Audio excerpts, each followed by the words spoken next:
Hey guys, it's Dad with Dad's Guide to Adulting. I hope you're doing well and that you're having a great day. In this video, we're going to talk a little bit about documents and IDs and things that you need to have as you go forward, what kinds of documents exist, what they do, and where you can get them. This is going to be largely a list and an overview, mostly a summary. If you have specific questions, we have videos on some of these documents elsewhere in the website. For example, we talk about wills and powers of attorney in the estate planning section of our website. So if you have specific questions on those documents, I suggest you look for those more specific videos. In this video, we're going to provide a summary of what you need. So the first category of documents are identification documents, documents which show who you are. You will need some of these at places like banks, the airport, at doctor's offices, etc. The types of identification documents that you will have will include the following. First off, your birth certificate. A birth certificate is a document that is issued on the happy day that you were born. It is usually provided by the county where you were born, maybe the city. It'll show your name, the names of your parents, the city, county, and state where you were born. The document can be important in part because it demonstrates whether or not you are a U.S. citizen.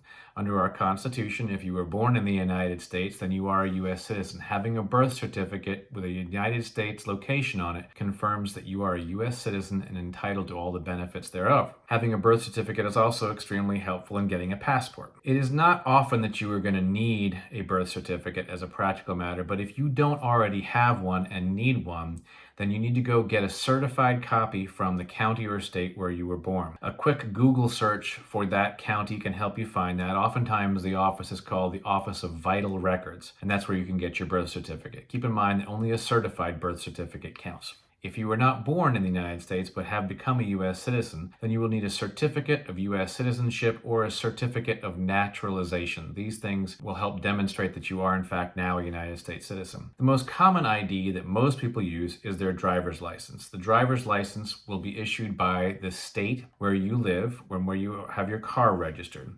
You'll need to go to their office, to the Department of Motor Vehicles or the Department of Driver Services with your other IDs, such as your birth certificate, to get the driver's license. The website for your state's DMV will tell you what you need in order to do that. As a general rule, one of the things you need to know is that if a law enforcement officer asks you for ID, asks you for your driver's license, you should always give that to them to let them look at it.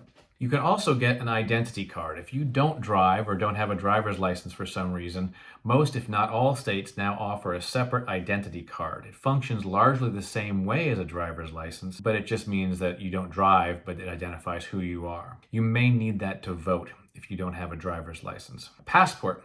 A passport is issued by the federal government rather than by the states. A passport is what allows you to travel to other countries, to travel internationally. It is issued by the U.S. Department of State, which is the federal department that handles international relations. Even if the country you are traveling to does not require you to have a U.S. passport to enter, and I think that might include Canada, for example, it is important to have a passport because the United States wants it for you to return. Especially after 9/11, it's important to have a passport if you're going anywhere internationally and planning on returning back to the United States. The State Department has a link that explains how you can apply for a passport. The link to that website is on our website. You may very well also be able to get a passport at the local United States Postal Office, and we've included a link for the Postal Service website as well. Documents that you may need in order to get a passport include your certified birth certificate, a previous or expired passport if you're getting a renewal, your driver's license or state identity card, etc. Next document that's an identification document but you don't want to carry with you is your Social Security card. This is issued by the Social Security Administration, a federal government agency. It has your name and your Social Security number on it and not much else. Very briefly, let's talk about what the Social Security system is and why you would need a Social Security number. This was basically a plan adopted by the government decades ago to force people to save money for retirement. The government takes some money out of every paycheck, sets it aside, and lets it grow. And the theory is that when you retire, that money will then be available to you and will be paid back to you over a period of time. We'll talk about that more in another video, but for present purposes, for now, all you really need to know is you need a Social Security number. You will need your Social Security number a lot more than you will need the actual card. The number consists of 9 digits in the format of 3-2-4, 3 digits, then a dash, then 2 digits, then a dash, then 4 digits. You will want to have your Social Security number memorized as you grow older, as you will need it a lot. Your social security number is used for a lot of different things. For example, applying for credit or applying for a loan or a mortgage. When you apply for a loan, the lender is going to go to one of the 3 credit reporting agencies with your name, address, social security number, and other information to get a copy of your credit score. The most important way that they keep track of that is by your social security number. You will also need a social security number to open up a bank account or other financial accounts like savings account, retirement accounts.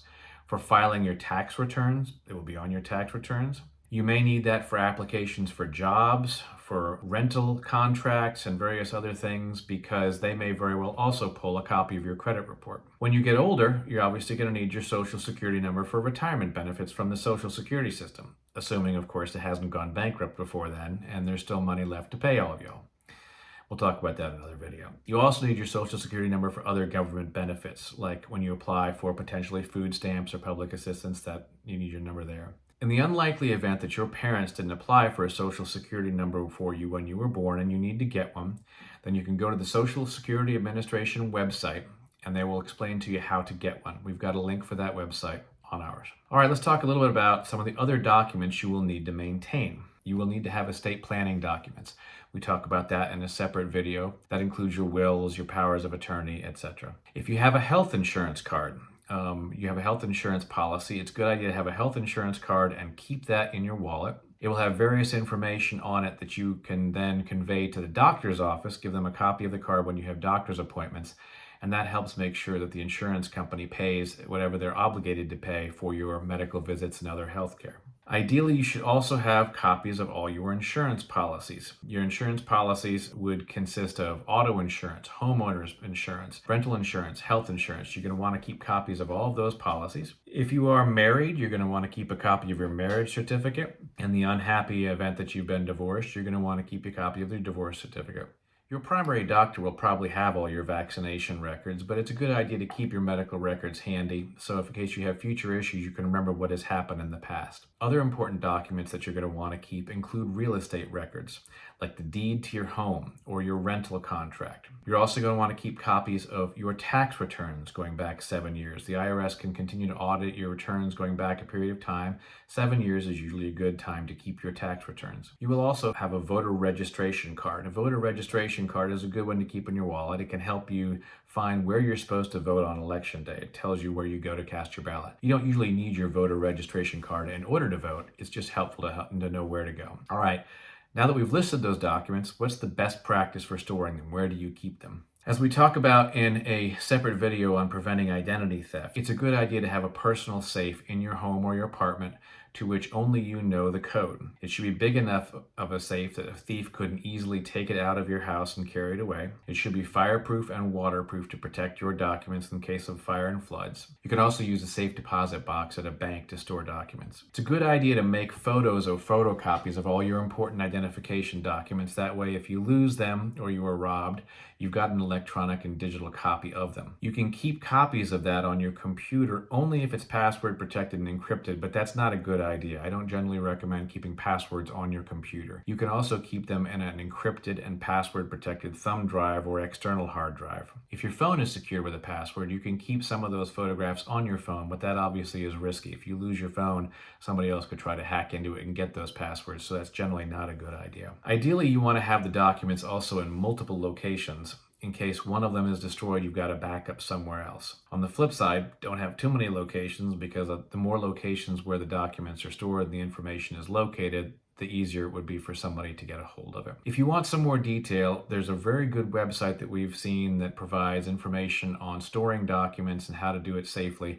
We have that link on our website. It looks like a good website to go to. So which ones should you carry and which ones should you leave at home? The ones you should carry in your wallet include your driver's license or ID card, your health insurance card, and your voter registration card. If you have a special ID from your office that allows you to get into your office building, obviously keep that as well. The rest of them you should not carry around. You should not carry around your social security card, your passport, your birth certificate, or naturalization papers. None of those need to be on you. They can be stored safely at home. Finally, one last note. If you are unfortunately homeless, or if you're a young person that doesn't have a family or parents who can help you pull documents together, there's an organization called the National Network for Youth, which appears to be a very good place and provide some guidance on how to start getting some of these documents yourself. They may even work with you to get them. We We have a link to that organization on our website. So that covers it. If you have any questions, please put them in the feedback section of our website. Until next time, remember, you got this.